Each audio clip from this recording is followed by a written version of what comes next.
صل على رسوله الكريم أما بعد فأعوذ بالله من الشيطان الرجيم بسم الله الرحمن الرحيم يا أيها الذين آمنوا اتقوا الله حق تقاته ولا تموتن إلا وأنتم مسلمون وقال الله تعالى في مقام آخر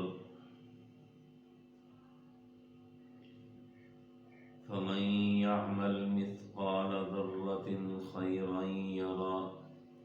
ومن يعمل مثقال ذرة شرا يره وقال النبي صلى الله عليه وسلم الكيس من دان نفسه وعمل لما بعد الموت أو كما قال عليه الصلاة والسلام۔ میری معززات مائیں بہنیں بیٹیاں دیگر مستورات، قرآن پاک کی 3 آیتیں اور آقا دو عالم صلی اللہ علیہ وسلم کے ارشادات عالیہ میں سے ایک فرمان گرامی تلاوت کیا گیا ہے۔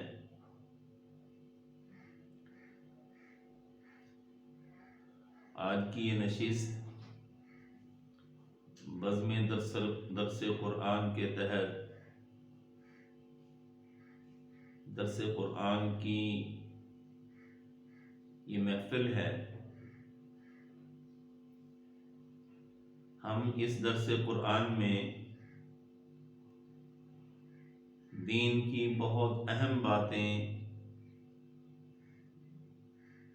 اور بہت نزدیک سے سن کر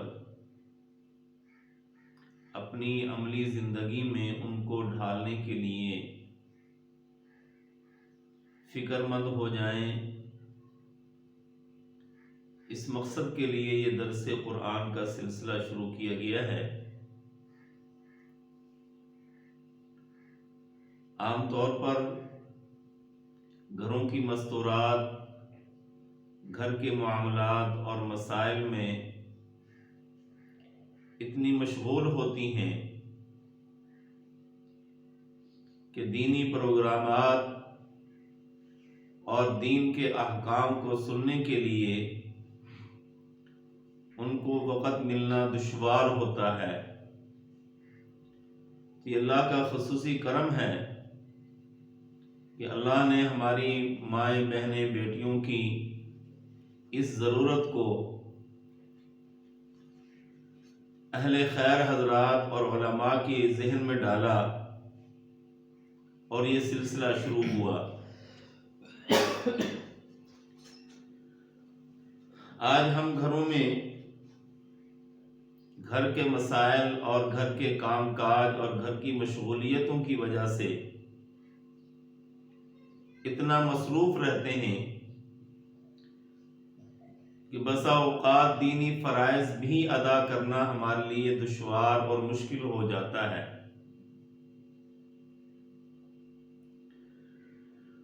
صبح سے لے کر شام تک گھر کے امور، گھر کی امور خانہ داری پورا کرنا ایک عورت کی ذمہ داری ہوتا ہے۔ اس لیے دینی اعمال پر، دین کے احکام پر عمل کرنا بظاہر اس کے ذہن سے یہ بات محو ہو جاتی ہے کہ میرا اصل اور اولین میرا کام اور میری ذمہ داری دین پر عمل پیرا ہونا ہے۔ اللہ کے پیارے نبی صلی اللہ علیہ وسلم نے امت کے لوگوں کو، خواہ وہ مستورات ہوں خواہ وہ مرد حضرات ہوں، اپنی زندگی کا نصب العین اور اس کا محاسبہ کرنے کا حکم فرمایا ہے کہ اپنی زندگی کے اعمال کو دیکھا جائے کہ ہماری زندگی کے اعمال کس نہج پر ہیں، کس طرف جا رہے ہیں اور ہماری ذمہ داریاں کیا ہیں۔ یقیناً بحیثیت مسلمان ہماری ذمہ داریاں جہاں دینی اور دنیاوی دونوں حساب سے ہیں، وہیں ہم نے اس بات کی بھی تقسیم کرنی ہے اور یہ سوچنا ہے، اس کا امتیاز پیدا کرنا ہے کہ آیا اول مقصد یا اولین ذمہ داری کیا ہے۔ بحیثیت مسلمان ہمیں اللہ رب العزت نے اس دنیا میں دینی احکام پر عمل پیرا ہونے کے لیے بھیجا ہے، یہ ہماری اولین ذمہ داری ہے، اولین مقصد ہے۔ دنیا کے معاملات، گھریلو ذمہ داریاں، بڑے اور چھوٹوں کے حقوق، یہ دین ہمیں سمجھا رہا ہے۔ جو دین ہمیں حقوق سمجھا رہا ہے، جو دین ہمیں ذمہ داریاں بتلا رہا ہے، ہماری یہ سوچ ہونی چاہیے کہ ہم اس ماخذ اور اس اصول اور اس منبع اور بنیاد کو سمجھ کر کے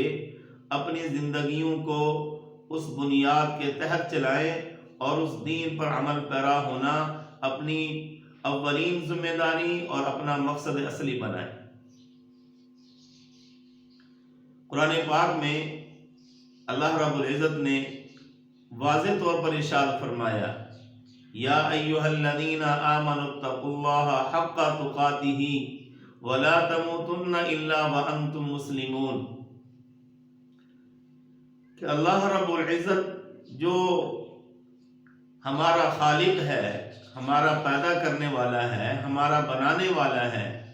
اور بنا کر کے جانوروں کی طرح نہیں چھوڑ دیا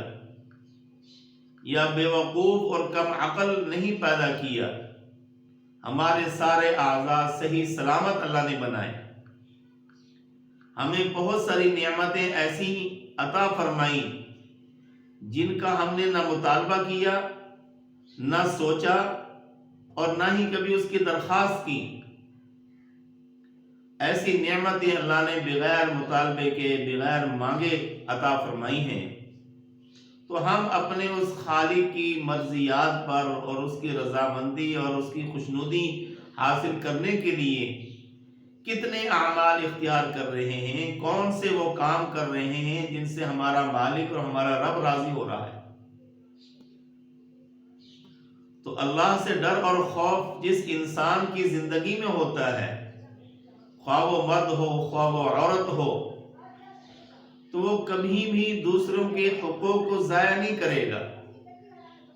کبھی بھی ایسا نہیں ہوگا کہ اس کی طرف سے کسی کے ساتھ کوئی زیادتی اور کسی کے حقوق پامالی ہو، کسی کے حقوق کو ضائع کیا گیا ہو، ایسا کبھی نہیں ہوگا، کیونکہ ہر وقت اس کے دل میں یہ فکر ہوگی کہ میرا مالک کہیں مجھ سے ناراض نہ ہو جائے، دوسروں کے حق ادا کرنے کا حکم تو میرے مالک نے دیا ہے، دوسروں کے حقوق کی ادائیگی تو میرے مالک کی طرف سے میری ذمہ داری بنایا ہے۔ جب میں اللہ رب العزت کے بتلائے ہوئے حقوق کو پورا کرنے کا سوچ رہا ہوں یا سوچ رہی ہوں، تو مجھ پر لازم ہے کہ میں اپنے مالک اور اپنے خالق کے حقوق کو بھی ادا کروں اور رب ذوالجلال کی اطاعت و فرمانبرداری میں اس طریقے پر چلوں کہ ہر حالت میں اللہ کا ڈر اور خوف میرے دل میں راسخ ہو، میرے دل میں بیٹھا ہوا ہو، کہ میں ہر قدم کو اٹھانے سے پہلے یہ سوچ لوں کہ یہ قدم جو میرا اٹھ رہا ہے یہ میرے اللہ کی رضامندی کے لیے ہے یا اس کی وجہ سے میرے رب کی ناراضگی آئے گی۔ جب انسان کے دل میں یہ بات ہوگی اور وہ اس نقطے پر جو ہے سوچ کر کے قدم اٹھائے گا، تو کبھی بھی اس کی طرف سے اللہ کی ناراضگی والے افعال نہیں ادا ہوں گے، کبھی بھی اس کی زندگی میں اپنے مالک کی نافرمانی نہیں آئے گی، کبھی بھی اس کی زندگی میں دین کے خلاف، دین کے احکام کے خلاف اس کی طرف سے کوئی عمل نہیں ہوگا۔ ہر عمل کو کرنے سے پہلے وہ یہ سوچے گا اور وہ مستورات یہ سوچیں گی کہ کہیں اس عمل کی وجہ سے میرا رب ناراض نہیں ہو جائے گا۔ اور عقل مند انسان وہ ہے کہ جو انسان اپنے مرنے کے بعد کی تیاری کی فکر کرے۔ اللہ کے پیارے نبی صلی اللہ علیہ وسلم نے ارشاد فرمایا، الکیس من دان نفسہ وعمل لما بعد الموت، کہ عقل مند انسان وہ ہے جو اپنا محاسبہ کرنا جانتا ہو، اپنے نفس کو روکنا جانتا ہو، اپنی خواہشات کو لگام دینا جانتا ہو، خواہ وہ مرد ہے خواہ وہ عورت۔ اللہ کے پیارے نبی صلی اللہ علیہ وسلم کی امتی ہونے کے ناطے سے اس کی یہ ذمہ داری ہے کہ اپنی خواہشات کو لگام دے، اللہ اور اللہ کے رسول کی مرضیات پر عمل کرے، اللہ اور اللہ کے رسول کی خوشنودی کے لیے وہ اپنی زندگی کی اس کی گاڑی کو چلائے، اپنی زندگی کا نصب العین بنائے، اور ہر وہ عمل اختیار کرنے کا سوچے جس کا مرنے کے بعد اس کو فائدہ ہوتا ہو، جس کا مرنے کے بعد اس کو نفع ہو، جس کے کرنے کی وجہ سے اس کو مرنے کے بعد بھی کوئی فائدہ حاصل ہو۔ اور اگر ایسا عمل کر لیا خدا نہ خواستہ کہ اس کی زندگی میں بھی اس کا کوئی فائدہ نہیں، محض خواہشات کی بجا آوری، محض خواہشات کے پیچھے دوڑنا، اور مرنے کے بعد تو سوائے نقصان کے اس کا کوئی فائدہ ہی نہ ہو، تو یقیناً وہ انسان، وہ مرد، وہ عورت، وہ مسلمان خسارے میں جائے گا، وہ آدمی خسارے میں جائے گا۔ اس لیے اللہ کے پیارے نبی صلی اللہ علیہ وسلم نے انسان کو محاسبہ کرنے کا حکم فرمایا ہے۔ مسلمان کو، مرد کو، عورت کو اپنی زندگی کا محاسبہ کرنے کا حکم دیا ہے کہ اپنے اعمال کو دیکھو، روزانہ صبح سے لے کر شام تک جو بھی زندگی کے لمحات گزرے ہیں، ہر روز شام کو اپنی زندگی کے اس دن کا محاسبہ کیا جائے کہ آیا آج صبح سے لے کر شام تک مجھ سے کتنی اپنے مالک کی نافرمانی ہوئی ہے، اور کتنی میں نے اپنے مالک کی فرمانبرداری اور اطاعت کی ہے، کتنا ہم نے اللہ کے رسول صلی اللہ علیہ وسلم کے احکام پر عمل کیا ہے، آپ کی طریقے کو اپنایا ہے، آپ کی اسوہ حسنہ کو اپنی زندگی میں جگہ دی ہے، اور کتنے وہ افعال ہم سے سرزد ہوئے ہیں جن سے اللہ کے نبی صلی اللہ علیہ وسلم کی ناراضگی آتی ہے۔ تو محاسبہ زندگی یہ ہر مسلمان پر لازم ہے۔ عورتیں، مستورات، گھروں میں رہنے والی، ان کی بھی یہ ذمہ داری ہے۔ اللہ کے پیارے نبی صلی اللہ علیہ وسلم نے ارشاد فرمایا، لا طاعت لمخلوق فی معصیت الخالق، مخلوق کی ایسی اطاعت کرنا کہ جس کی وجہ سے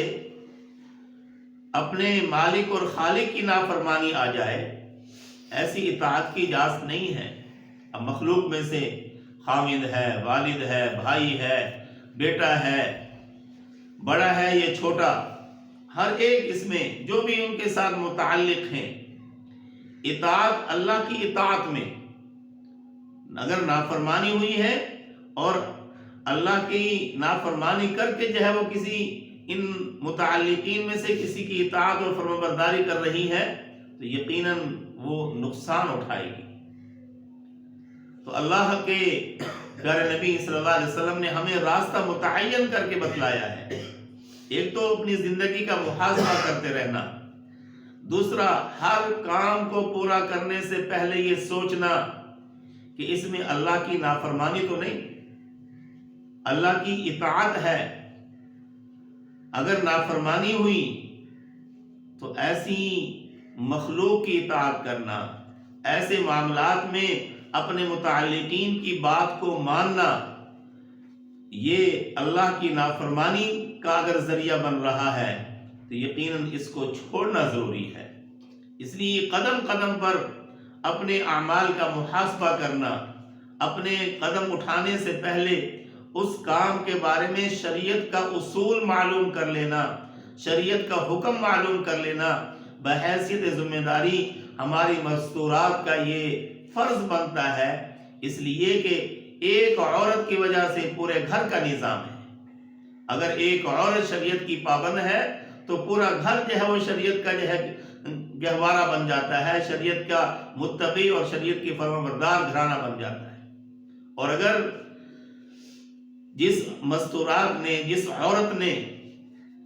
جس گھر کی ذمہ دارہ نے اپنے متعلقین کے حقوق کو ادا کرنا ہے، اپنے بڑے چھوٹوں کے معاملات کو دیکھنا ہے، اگر اس نے ہی اپنے رب کی نافرمانی کر لی تو اس کی وجہ سے بقیہ بھی نافرمانی کرے گی، اور پھر وہ سارا گھرانہ اللہ اور اللہ کے رسول کے نافرمانوں میں شمار ہوگا۔ اس لیے اللہ رب العزت کا ڈر اور خوف انسان کی زندگی میں ہو اور مسلسل اسی نقطہ پر وہ اپنی زندگی گزارے اور روزانہ اپنے اعمال کا محاسبہ کرے، اپنے افعال کا محاسبہ کرے کہ کہاں کہاں مجھ سے اپنے مالک کی ناراضگی اور اپنے مالک کی نافرمانی ہوئی ہے۔ آج صبح سے لے کر شام تک کتنے میں نے اللہ کے حکم کو پورا کیا ہے اور کتنی جگہ پر مجھ سے اللہ کی نافرمانی ہوئی ہے۔ اسی طریقے سے وہ اپنے اعمال کے بارے میں یہ بھی سوچے کہ کل مرنے کے بعد مجھے کون کون سا عمل جو ہے وہ پورا ہو جنہیں کام آئے گا، کون کون سے عمل سے مجھے فائدہ حاصل ہوگا۔ یاد رکھیے ہماری زندگی میں کچھ تو وہ حقوق ہیں جن کا تعلق اللہ کے ساتھ ہے، عبادات کی زندگی ہے، اور کچھ وہ حقوق ہیں جن کا تعلق انسانوں کے ساتھ ہے، مخلوقات کے ساتھ ہے۔ مخلوقات کے حقوق کو ادا کرنا، اللہ کے حقوق کو پورا کرتے ہوئے، یہ مسلمان کی ذمہ داری ہے۔ اور اگر انسانوں کے حقوق یا مخلوقات کے حقوق کو ادا کر رہا ہے لیکن خالق اور مالک کی نافرمانی کر رہا ہے تو ایسا انسان یقیناً وہ خسارہ اٹھانے والوں میں سے ہے، وہ نافرمانی کرنے والوں میں سے ہے۔ اللہ کے پیارے نبی صلی اللہ علیہ وسلم نے واضح طور پر راستہ متعین کر دیا کہ لا طاعت لمخلوق فی معصیت الخالق، کہ کسی بھی مخلوق کی ایسی اطاعت کہ جس کی وجہ سے خالق کی نافرمانی لازم آ جائے، ایسی اطاعت کرنا جائز نہیں ہے، ایسی اطاعت کی اجازت نہیں ہے۔ انسان کو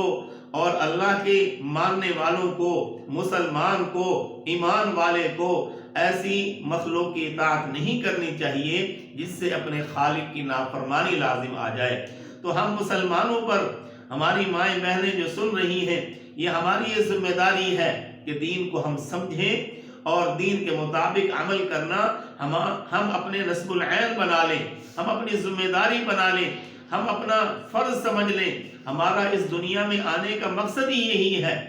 صرف صبح سے لے کر شام تک کام کاج کی مشین بننا یا اپنے حقوق کا ڈھنڈورا پیٹنا، یہ تو کوئی کام نہیں ہے۔ جانور بھی تو یہی کام کرتا ہے، اپنے حقوق ادا کرنے کی فکر کرتا ہے، اپنی ضروریات کی فکر کرتا ہے، اپنے کھانے کمانے کی فکر کرتا ہے، اپنی خوراک کی فکر ہوتی ہے۔ یہ زیادہ سے زیادہ اپنے چھوٹے بچوں کی خوراک کی فکر ہوتی ہے، اس کے علاوہ اس کا کوئی کام نہیں ہوتا۔ اگر یہی کام انسان بھی کرے، یہی کام مسلمان بھی کرے، یہی کام ایمان والا بھی کرے، اور یہی کام اللہ کے پیارے محبوب صلی اللہ علیہ وسلم کا امتی بھی کرے، تو اس جانور اور اس انسان میں کیا فرق ہوگا؟ اس لیے ہماری یہ ذمہ داری ہے کہ ہم دین اسلام پر پورے طریقے سے عمل کریں اور بیدار ہو کر کے عمل کریں۔ ہر وقت ہمارے ذہن میں یہ فکر ہو کہ کس کس کام میں اللہ راضی ہو، مجھے وہ کرنا ہے، کس کس کام سے اللہ ناراض ہوتے ہیں، مجھے اس کو چھوڑنا ہے، اور پھر ہر کام کو کرتے ہوئے یہ فکر کرنا کہ یہ میرا کام اس انداز سے ہو جائے کہ اللہ بھی مجھ سے راضی ہو جائے اور کل قیامت کو اس کا مجھے فائدہ ہو جائے۔ ایک انسان صبح سے لے کر کام کر رہا ہے، گھر کی تمام ضروریات کو پورا کر رہا ہے، لیکن دل میں کیا خیال ہے؟ اگر نہیں پورا کروں گا تو کیا ہوگا؟ گھر والے ناراض ہوں گے، فلانا ناراض ہوگا، فلانا ناراض ہوگا۔ تو مجبوراً نہ چاہتے ہوئے ان کاموں کو پورا کر رہا ہے، اگرچہ وہ کام 100% درست ہے، شریعت کی طرف سے منع نہیں ہے، لیکن سوچ کیا ہے کہ مجبوری اس گھر میں جو رہنا ہے، اب ان کی ماننی پڑے گی، ان کے ضروریات کا خیال کرنا ہوگا۔ اور اگر انہی کاموں کو اس نقطے کے ساتھ کرے کہ میرا رب مجھ سے راضی ہو جائے، یہ ذمہ داریاں میرے رب نے مجھ پر ڈالی ہیں، یہ کام میرے رب کی طرف سے مجھ پر متعین ہے، میں بحیثیت عورت گھر کی ذمہ دارہ مجھ پر یہ فرائض ہیں، میری یہ ذمہ داریاں ہیں، میں ان حقوق کو جو میرے ذمہ ہیں میں ان کو پورا کروں، اس لیے کہ میرا رب راضی ہو جائے۔ تو کام تو وہی ہے، لیکن اس پر اللہ رب العزت کی طرف سے اجر و ثواب انسان کو ملے گا صرف اور صرف اس سوچ کے بدلنے کی وجہ سے۔ ایک واقعہ مشہور ہے، نبی کریم صلی اللہ علیہ وسلم ایک دن مدینہ کی گلی میں جا رہے تھے تو ایک نیا مکان بنتا ہوا دیکھا۔ آپ صلی اللہ علیہ وسلم نے رفقا سے، ساتھیوں سے پوچھا کہ یہ مکان کس کا بن رہا ہے؟ بتلایا فلانے کا ہے۔ بلوایا گیا، حاضر ہوئے تو مکان میں دیکھا روشن دان رکھے ہوئے۔ پوچھا کہ یہ روشن دان کس لیے رکھے ہوئے ہیں؟ تو بتلایا کہ یہ روشنی کے لیے، ہوا کے لیے رکھے ہوئے ہیں۔ آپ علیہ السلام نے اس موقع پر بڑا قیمتی ارشاد فرمایا کہ اگر نیت یہ ہو کہ روشن دان میں اس لیے رکھ رہا ہوں تاکہ اللہ کے منادی کی آواز یعنی آذان کی آواز مجھ تک پہنچ جائے، تو یقیناً نہ ہوا رکے گی نہ روشنی رکے گی، وہ تو آنی ہے، لیکن اس سوچ کی وجہ سے اس روشن دان رکھنے پر جب تک یہ روشن دان قائم رہے گا مستقل اللہ کی بارگاہ میں اس کو اجر و ثواب دیا جاتا رہے گا۔ اس لیے کہ اس نے ایک نیک ارادے کے ساتھ جو ہے اس عمل کو اختیار کیا ہے۔ وہ روشن دان ایک نیک سوچ، اچھی سوچ کی وجہ سے جو ہے اس نے بنایا ہے، مگر نہ ہوا اور روشنی یہ اگر اس نیت کے ساتھ بنا لے کہ ہوا اور روشنی ملے گی تو صرف اور صرف یہی چیز حاصل ہوگی، اور اگر یہ ارادہ ہو کہ نہیں اس سے میں اللہ کی منادی کی آواز سنوں گا، اذان کی آواز سنوں گا، مؤذن کی اذان جو ہے وہ سنوں گا تو مجھے نماز کو مسجد میں جانے کی فرصت مل جائے گی، مجھے موقع مل جائے گا، تو مجھے وقت پر اطلاع مل جائے گی، تو اس سوچ کی وجہ سے روشن دان تو بنا۔ سوچ نے اس روشن دان سے ہوا کو روکنا نہیں ہے، اس نیت کی وجہ سے روشنی رکے گی نہیں، لیکن یہ کہ اس سوچ کی وجہ سے بندہ کے اعمال نامے میں اجر و ثواب لکھا جائے گا۔ تو اس لیے ہمیں اپنے اعمال کا محاسبہ کرنا اور ایسے اعمال اختیار کرنا کہ جس کا ہمیں مرنے کے بعد بھی فائدہ ہو، قبر میں فائدہ ہو، حشر میں فائدہ ہو، وہ اللہ کی رضا کا سبب بنے، اللہ کی مرضیات کا سبب بنے، اس کے ذریعے سے ہمیں جنت کا حصول حاصل ہو جائے، جنت کا داخلہ ہمیں مل جائے۔ تو یہ سوچ رکھ کر کے جو ہے عمل کرنا یہ مسلمان کی ذمہ داری ہے، مسلمان پر یہ لازم ہے۔ ہمیں اللہ رب العزت نے دنیا میں بھیجا ہی اس لیے ہے، اس لیے اللہ کے پیارے نبی صلی اللہ علیہ وسلم نے ارشاد فرمایا الدنیا مزرعۃ الآخرہ، یہ آخرت کی کھیتی کا مقام ہے، اس میں جو اچھا عمل کیا جائے گا آخرت میں اس کا پھل ملے گا، اور اگر اس نے جو ہے گناہ کا کام کیا، نافرمانی کی، حکم عدولی کی، تو اس کا بھی بدلہ جو ہے آخرت میں ملے گا، اور وہ جہنم کی شکل میں ہوگا، اللہ کی ناراضگی کی شکل میں ہوگا۔ اس لیے اللہ کے پیارے محبوب صلی اللہ علیہ وسلم نے ہمارے لیے راستہ متعین کیا، دانش مندی اور سمجھداری کا جو طریقہ کار ہے کہ اپنا محاسبہ کرنا، الکیس من دان نفسہ، اپنے نفس اور خواہشات کو لگام دینا اور اس کو جو ہے روکے رکھنا، اللہ کی مرضیات پر اس کو جو ہے آمادہ کرنا، یہ مسلمان کی ذمہ داری۔ اسی طریقے سے ایسے اعمال اختیار کرنا جو آخرت میں کام آئے، جن کا فائدہ آخرت میں اس کو ملے۔ انسان نیک اعمال کرتا ہے، اس کا بدل آخرت میں ملنا ہے۔ ہم جو نماز پڑھتے ہیں، روزہ رکھتے ہیں، قرآن پاک کی تلاوت کرتے ہیں، ان کا بدل آخرت میں ملنا ہے، اس دنیا میں نہیں۔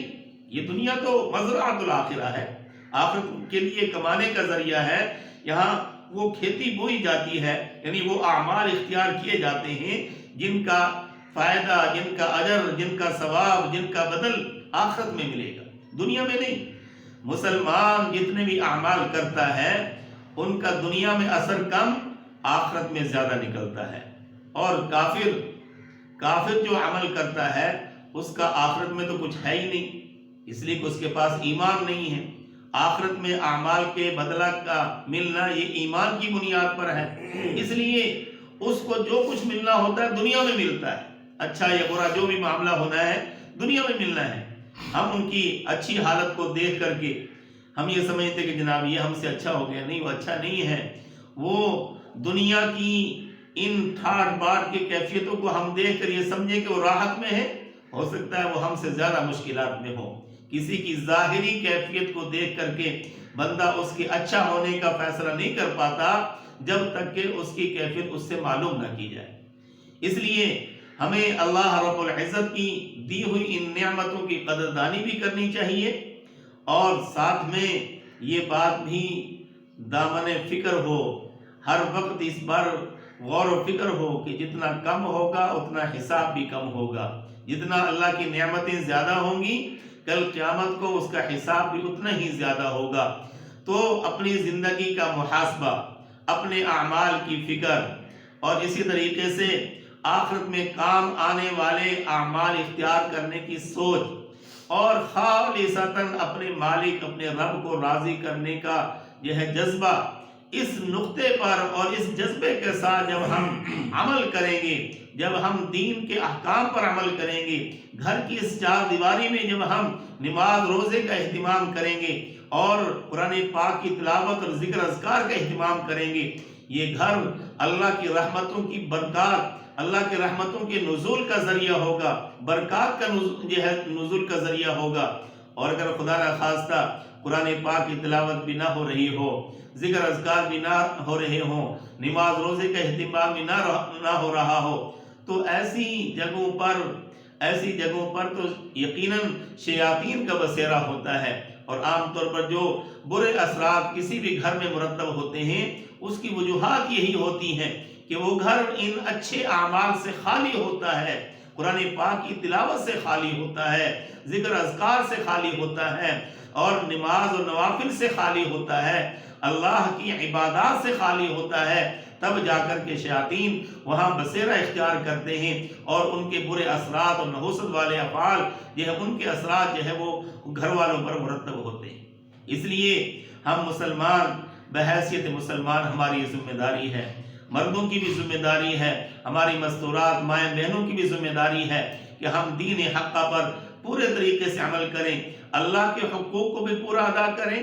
اور نیک اعمال اختیار کریں محض اللہ کی رضا کے لیے، دکھلاوے کے لیے نہیں، ریاکاری کے لیے نہیں، اور بڑی بڑی تسبیحیں اس لیے نہیں کہ جناب لوگ کہیں گے، گھر والے کہیں جناب ہر تسبیح پڑھتی رہتی ہیں، تو اس لیے نہیں، بلکہ محض اللہ کی رضا کے لیے. نیک اعمال جو بھی کرنے ہیں اللہ کی رضا کے لیے کرنے ہیں، حقوق والوں کے حقوق بھی اللہ کی رضا کے لیے پورا کرنے ہیں، اور ان سب پر عمل کرتے ہوئے اللہ سے اپنی آخرت کی